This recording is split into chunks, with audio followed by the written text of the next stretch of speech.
RRB অর্থাৎ railway recruitment বোর্ডের তরফ থেকে এনটিপিসির জন্য গ্র্যাজুয়েশন লেভেলের উপরে নোটিফিকেশান জারি হয়ে গেল।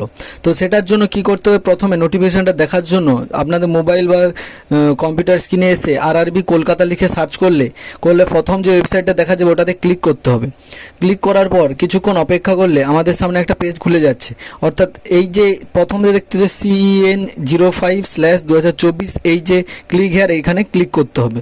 করার পরে তোমরা ভিতরে প্রবেশ করলে উপরে অ্যাপ্লাই করার জন্য লিঙ্ক পাবে, আর না হলে এই জায়গাটা দেখতে পাচ্ছ যে এই জায়গায় ক্লিক হেয়ার, এখান থেকে নোটিফিকেশানটা ডাউনলোড হয়ে যাবে। এইবার কথাটা হচ্ছে কি, আমরা কিন্তু এই একটা ভিডিওর মাধ্যমেই পুরো যে টপিকটা পুরোটাকে আমরা ক্লিয়ারভাবে জেনে নেব। অর্থাৎ পুরো নোটিশটাতে কী কী ইম্পর্টেন্ট টপিক আছে, কী কী জানা দরকার থেকে শুরু করে কোনো রকম প্রশ্ন আর থাকবে না, এমনভাবে আমরা এটা ডিসকাস করব। তো চলো আমরা শুরু করি। প্রথমে তো দেখতে পাচ্ছ government of India railway recruitment বোর্ডের তরফ থেকে যে আমাদের সেন্ট্রালাইজ এমপ্লয়মেন্ট নোটিশ নাম্বার 05/2024, এটা হচ্ছে নোটিশ নাম্বার। এইটা অনুযায়ী আমাদের ফর্ম ফিল আপটা স্টার্ট হয়েছে। ফর্ম ফিল আপ স্টার্ট হয়ে গেছে, ফর্ম ফিল আপটা চলছে বর্তমানে। স্টার্ট হচ্ছে 13/9/2024, আর এটা কিন্তু বন্ধ হয়ে যাবে। ফর্ম ফিল আপের যে শেষ ডেট অর্থাৎ ক্লোজ হয়ে যাবে রেজিস্ট্রেশন 13/9 থেকে 13/10 রাত্রি 12টা পর্যন্ত। এই হচ্ছে আমাদের যে ফর্ম ফিল আপের যে ডিউরেশনটা আছে। এরপরে তোমরা মডিফাই করতে পারবে অবশ্য, কিন্তু মডিফাই করার সময় মাথায় রাখতে হবে যে তোমাদেরকে একটা চার্জ দিতে হবে, তুমি এসসি হোক এসটি হোক যাই কিছুই হোক। এবার হচ্ছে আমাদের এখানে 5টা পোস্টের জন্য টোটাল ফর্ম দিয়েছে। একটা chief commercial cum ticket supervisor, তারপরে station master, goods training master, আর আছে junior account assistant cum typist, আর সিনিয়র ক্লার্ক কাম টাইপিস্ট। এই কটা রয়েছে। এবার এইগুলো সব পোস্টগুলো আমরা একটু একটু করে জেনে নেব। তো দেখো, প্রথমে তোমরা দেখতেই পাচ্ছ যে স্যালারি টেবিলটা কি দিয়েছে, যে এই যে লেভেল 5 অনুযায়ী কিছু এই যে 3, 4, 5 এগুলো যে লেভেল 5-এর যে স্যালারি, আর উপরেগুলো দেখতে পাচ্ছ যে লেভেল 6-এর স্যালারি। এখানে যেটা আছে এটা কিন্তু মানে যেটা শর্ট তোমাকে পে দেবে, এরপরে তোমার ডিএ, তারপরে আরও বিভিন্ন রকমের যোগ হয়ে এগুলো আরও বাড়বে, ঠিক আছে। তো প্রথমে দেখতে পাচ্ছ চিফ কমার্শিয়াল কাম যে টিকিট সুপারভাইজার, এটা হচ্ছে 35,400। আর এই যে B2 A2 এগুলো একটু বলছি।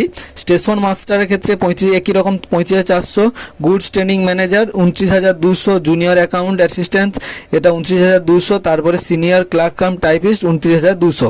এইবার যে B2 A2 C2 এই ব্যাপারে আমরা কথা বলবো কি না, এই যে 2 নম্বর আর 3 নম্বর অর্থাৎ স্টেশন মাস্টার আর গুডস ট্রেন ম্যানেজার, এই দুটোতে যদি A2 দিয়ে দেখতে পাচ্ছ চশমা থাকলেই তোমরা অ্যাপ্লাই করতে পারবে না, চশমা থাকলে অ্যাপ্লাই করতে পারবে না। আর B2-তে হচ্ছে যেটাতে তোমার সুপারভাইজার যেটা আছে, এগুলোতে তোমার ব্যাপারটা আমি বলছি। এবার দেখো এখানে কি বলেছে, SC ST OBCদের জন্য তোমরা বয়সের ছাড় পাবে। তারপরে আমরা নিচের দিকে গেলে দেখতে পাচ্ছ যে ফাইনাল রেজাল্ট যদি এই 13/10-এর মধ্যে গ্র্যাজুয়েশনের ফাইনাল রেজাল্ট চলে আসে, তাহলে তুমি এখানে ফর্ম ফিল আপ করার জন্য যে এলিজিবিলিটি রয়েছে ক্রাইটেরিয়ার মধ্যে পড়বে, না হলে সমস্যা। আর এখানে তোমাদেরকে একটা বৈধ মোবাইল নাম্বার এবং ইমেল অ্যাড্রেস থাকতে হবে তোমাদের এটা ফর্ম ফিল আপ করার জন্য। এরপরে আমরা নিচের দিকে চলে আসলে আমরা দেখতে পাবো যে এই যে এক্সামিনেশানটা যে হবে, এটাতে ফর্ম ফিল আপ করার জন্য কিছু কিছু ব্যাপার আছে। কি ব্যাপার আছে সেটা বলছি। দেখো এবার A2 B2 যেটা ছিল সেটা তোমরা দেখতে পাচ্ছ যে A2 A3 যে এইগুলো রয়েছে, A2-তে কি তোমাদের টোটালি কিন্তু কোনো রকম আনফিট হয়ে যাবে যদি চশমা ইউজ করো। উইদাউট গ্লাস তোমাদেরকে থাকতে হবে। আর এইটাই তোমরা ভালো করে দেখে নাও, তোমাদের চোখের যে পাওয়ারটা কত হলে 6/12, এটা তোমরা টেস্ট করতে চাইলে তোমাদেরকে নিয়ারেস্ট তোমাদের কোনো যে চক্ষু পরীক্ষা হয় সেই সমস্ত জায়গায় গিয়ে তোমাদেরকে ওটা টেস্ট করতে হবে। মোটামুটি এটা মাথায় রাখতে হবে। আর তোমরা যদি সিটিজেন হও নেপাল, ভুটান অর্থাৎ ইন্ডিয়া, এগুলোতে তোমরা এখানে অ্যাপ্লাই করতে পারবে। তাছাড়া তো এটাতে রয়েছে। এরপরে দেখতে পাচ্ছ এজ লিমিট, যেটাতে তোমরা ফর্ম ফিল আপ করবে গ্র্যাজুয়েশন লেভেল পোস্ট, এটাতে তোমাদের যে এজ গ্রুপটা রয়েছে দেখতে পাচ্ছ UR আনরিজার্ভ আর EWS এর জন্য 2/1/1998 অনুযায়ী তোমাদের ডেটটা হবে, এই ফর্ম ফিল আপের ডেটটা এইভাবে হবে। আর দেখতে পাচ্ছ ওবিসি যদি হয়, এসসি এসটি হলে তোমাদের এইটা হচ্ছে এই অনুযায়ী যে এই ডেট অফ বার্থের ভেতরে তোমাকে মানে জন্মগ্রহণ করতে হবে, এর বাইরে হলে হবে না, এরকম ব্যাপারটা, ঠিক আছে। আর ফর কমিউনিটি ক্যাটাগরিজ 1/7/2007 মধ্যে হলে হবে। এইভাবে তোমার এজ লিমিটটা তুমি দেখতে পাচ্ছ। তারপরে তোমরা দেখতে পাচ্ছ যে তোমাদের এজের যে রিল্যাক্সেশন, অর্থাৎ ওবিসিদের ক্ষেত্রে 3 বছর, এসসি এসটি 5 বছর, এইভাবে যে এজ রিল্যাক্সেশনটা তোমরা দেখতে পাচ্ছ পিডাব্লিউর জন্য, এটা হচ্ছে এজ রিল্যাক্সেশনের যে টেবিলটা। এরপরে তোমরা নিচের দিকে স্ক্রল ডাউন করে চলে আসলে তোমরা দেখতে পাবে যে তোমাদের ইবিএস যে এসব ক্যান্ডিডেট, ওখানে অ্যাপ্লাই করার যে একটা অপশান থাকবে, ওইটা যদি তোমরা হয়ে থাকো তাহলে তোমাদের 50,000 টাকার নিচে কিন্তু তোমাদের পারিবারিক ইনকাম হতে হবে, তাহলেই তোমরা ওখানে ফর্ম ফিল আপ করতে পারবে। না হলে কিন্তু ওখানে তুমি ওই যে সুযোগ সুবিধাগুলো পাবে না। সুযোগ সুবিধা বলতে তোমার ফর্ম ফিল আপের ছাড় থেকে শুরু করে বিভিন্ন কাট অফ মার্কসে যখন পরীক্ষা হবে সেইখানে তোমাদের সমস্যা হতে পারে। এরপরে আমরা যখন নিচের দিকে চলে আসছি, আমরা দেখতে পাবো যে আমাদের এই অনলাইনভাবেই ফর্মটাকে সাবমিট করতে হবে। তারপরে আমরা যেটা মেন ইম্পর্টেন্ট টপিক সেটাতে চলে যাচ্ছি। দেখো আমাদের যে ফার্স্ট যে সিবিটিটা হবে সেটা যে 90 মিনিটের পরীক্ষাটা হবে, ডিউরেশনটা minutes 90 minute, general awareness 40, mathematics 30, আর জেনারেল ইন্টেলিজেন্স অ্যান্ড রিজনিং এটাতে 30, ওটা টোটাল 100 নাম্বার 90 মিনিটের জন্য এটাতে ফর্ম ফিল আপটা হবে। আর 1/3 অর্থাৎ এখানে দেখতেই পাচ্ছ তোমাদের নেগেটিভ মার্কিং থাকবে। আর এইটাতে কিন্তু একটা জিনিস হয় কি, তোমাদের এখানে নর্মালাইজেশন হয়, অর্থাৎ তোমাদের যে মানে রেজাল্ট আউট হবে সেটাতে নর্মালাইজেশন সিস্টেমটা থাকবে। আচ্ছা, এটা যে সিবিডি 2 এর যে টেবিলটা দেখতে পাচ্ছ 90 মিনিটের ক্ষেত্রে এখানে কিন্তু 20টা প্রশ্ন বেশি হয়ে যাবে, অর্থাৎ একদিকে জেনারেল যে রিজনিংয়ে 5 বেড়ে যাবে, ম্যাথামেটিক্সে 5, এখানে অর্থাৎ 10 বেড়ে যাবে, অর্থাৎ এখানে 40 ছিল 10 হয়ে যাবে জেনারেল অ্যাওয়ারনেসে। এরপরে তোমরা নিচের দিকে আসলে তোমরা ফর্ম ফিল আপ করার জন্য বিভিন্ন ওয়েবসাইটগুলো দেখতে পাচ্ছ যে কিভাবে তোমরা ফর্ম ফিল আপ করবে। এরপর তোমরা দেখতে পাচ্ছ যে সকল পোস্টগুলো রয়েছে সেই পোস্টগুলোতে কিন্তু কিছু ব্যাপার আছে কি, যে গুডস ট্রেন ম্যানেজার যদি হয় লেভেল 5 অনুযায়ী হলেও এটাতে কিন্তু সিবিটি 1 সিবিটি 2 দেওয়ার পরে আর কোনো রকম টেস্ট বা কিছু হবে না। এই যে দুটো পোস্ট দেখতে পাচ্ছ, চিফ কমার্শিয়াল, এটাতেও কোনো টেস্ট হবে না, আর এই গুডস ট্রেন ম্যানেজারের ক্ষেত্রে হবে না। কিন্তু আর যে বাকিগুলো দেখছো টাইপিং স্কিল টেস্ট হবে, আর যেটা স্টেশন মাস্টারের ক্ষেত্রে তোমার একটা কম্পিউটার বেসড অ্যাপটিটিউড টেস্ট হবে, যেটা কিন্তু খুবই গুরুত্বপূর্ণ। এরপরে তোমরা অ্যাপ্লাই কিভাবে করবে, তোমাদের জেপিজি ফরম্যাটে যে সকল ক্যান্ডিডেটের ফটোগ্রাফগুলো লাগবে, এখানে 20 থেকে 50 কেবির মধ্যে, কিন্তু তোমাদের ব্যাকগ্রাউন্ডটা কিন্তু হতে হবে হোয়াইট, অন্য কোনো কালার হলে হবে না, হোয়াইট কালারের। সিগনেচারটাও একই রকম 10 থেকে 40 কেবির মধ্যে হতে হবে। এসসি এসটি সার্টিফিকেট হলে 50 থেকে 100 কেবির মধ্যে, সব জেপিজি ফরম্যাটে, পিডিএফ কিন্তু নয়।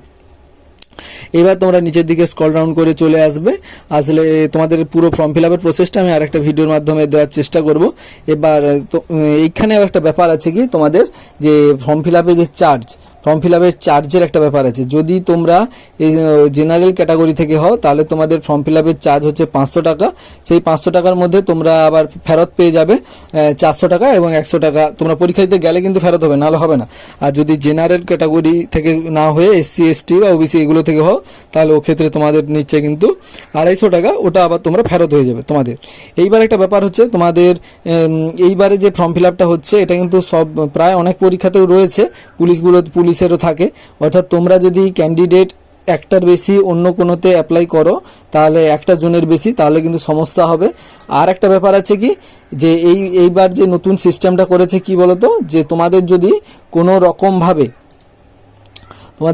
রকমভাবে কেউ কি করে যে মানে একটার বেশি অনেকগুলো পোস্টে ফর্ম ফিল আপ করে দিয়ে সে অ্যাপ্লাই করতে চায়, সেক্ষেত্রে তার তো সমস্যা হবেই।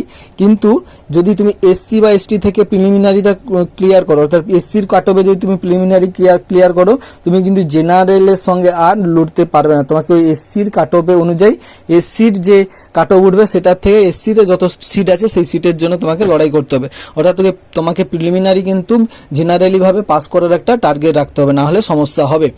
এরপর তোমরা এখানে তো অলরেডি তার যে ডিএ টিএ কি দেবে না দেবে পুরোপুরি ব্যাপারটা দেখতে পাচ্ছ, তোমাদের স্যালারি টেবিলটা কি আছে না আছে। এরপরে আমাদের আর একটা এই ফর্ম ফিল আপ করার ক্ষেত্রে একটা ব্যাপার আছে, যেটা জোন সিলেক্টের একটা ব্যাপার থাকে, সেটাও আমি ক্লিয়ার করে দিই। দেখো আহমেদাবাদ, আরআরবি, আহমেদাবাদের যে জোনে দেখতে পাচ্ছ তোমরা, তুমি যেই পোস্টটা দেখো স্টেশন মাস্টার লেভেল 6-এর, এটাতে তুমি ইউআর হলে 32টা সিট আছে, এসসির 10টা, এসটির 4টে, এইভাবে করে 71টা সিট আছে। গুডস ট্রেনিং এটাতে দেখতে পাচ্ছ কীরকম কী সিট আছে। এইভাবে প্রত্যেকটা টেবিল তোমরা এই নোটিফিকেশানটা আমি যেভাবে ডাউনলোড করেছি এইভাবে দেখে তারপর তুমি তোমার জোন ওয়াইজ তুমি সেটাকে, তারপর তুমি তোমার জোন ওয়াইজ তুমি তোমাকে সেটাকে কি করতে হবে, সিলেক্ট করতে হবে। না হলে কিন্তু কি হবে যে এই যে ভুবনেশ্বর জোনেও তোমরা দেখতে পাচ্ছ তোমার যেটাতে অ্যাপ্লাই হবে, কিন্তু এখানে দেখতে পাচ্ছ যে স্টেশন মাস্টার কোনো অপশানটাই নেই। আর এদিকে দেখতে পাচ্ছ বিলাসপুরের ক্ষেত্রেও তোমাদের স্টেশন মাস্টারে অনেক শূন্যপদ আছে 50-30। এখানেও আবার জোন দুটো ভাগে ভাগ করা রয়েছে। এগুলো তোমরা ভালো করে দেখার পরে ওখানে ফর্ম ফিল আপটা যখন আমি ভিডিও করে দেখাবো সেক্ষেত্রে তোমাদের কাজে দেবে, ঠিক আছে।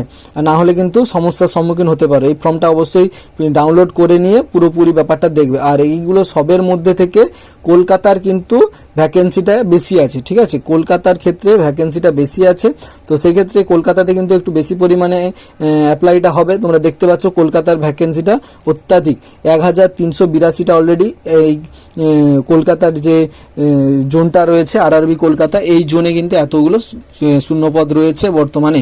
তো এই ছিল আজকের ভিডিও। যদি ভালো লাগে অবশ্যই বন্ধুদের সঙ্গে শেয়ার করে দাও। আর যদি কোনো রকম কিছু জানার প্রয়োজন হয় অবশ্যই কমেন্ট করো। আর যত তাড়াতাড়ি সম্ভব ফর্ম ফিল আপের ভিডিওটা আসছে। তো ততক্ষণ ভালো থাকো, সুস্থ থাকো, সতর্ক থাকো।